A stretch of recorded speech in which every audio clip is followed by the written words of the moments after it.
நேத்து விஜய் சேதுபதி ஒரு பொம்மையோட வந்தாரு. அந்த பொம்மையோட தலைய வந்து பிச்சிருந்தாங்க. அந்த பொம்மையோட தான் வந்தாரு. நீங்க ஒவ்வொரா சுத்தி விட்டீங்கன்னா, நான் அந்த பொம்மைய தைக்க ஆரம்பிச்சேன்னு சொல்லியிருந்தாரு.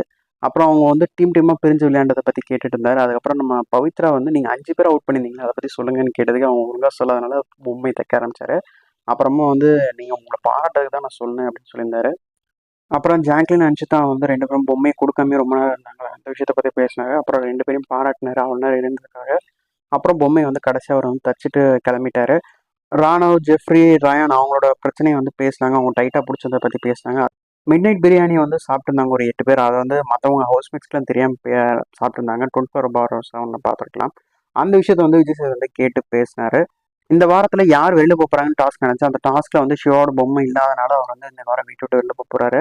வீட்ட விட்டு வெளில வந்ததுக்கப்புறம் விஜய் சேதுபதிட்ட பேசிட்டு அப்புறம் வந்து ஹவுஸ்மேட்ஸ் கிட்டயும் கொஞ்சம் பேசிட்டு அவர் வந்து கிளம்பிட்டார். அதுக்கப்புறம் ஜெஃப்ரி இல்ல ஷாஷா 2 பேர்ல யார் கேப்டன் ஆனாலும் எனக்கு சந்தோஷம் தான் சொல்லியிருந்தாரு. நேத்து இதோட பிக் பாஸ்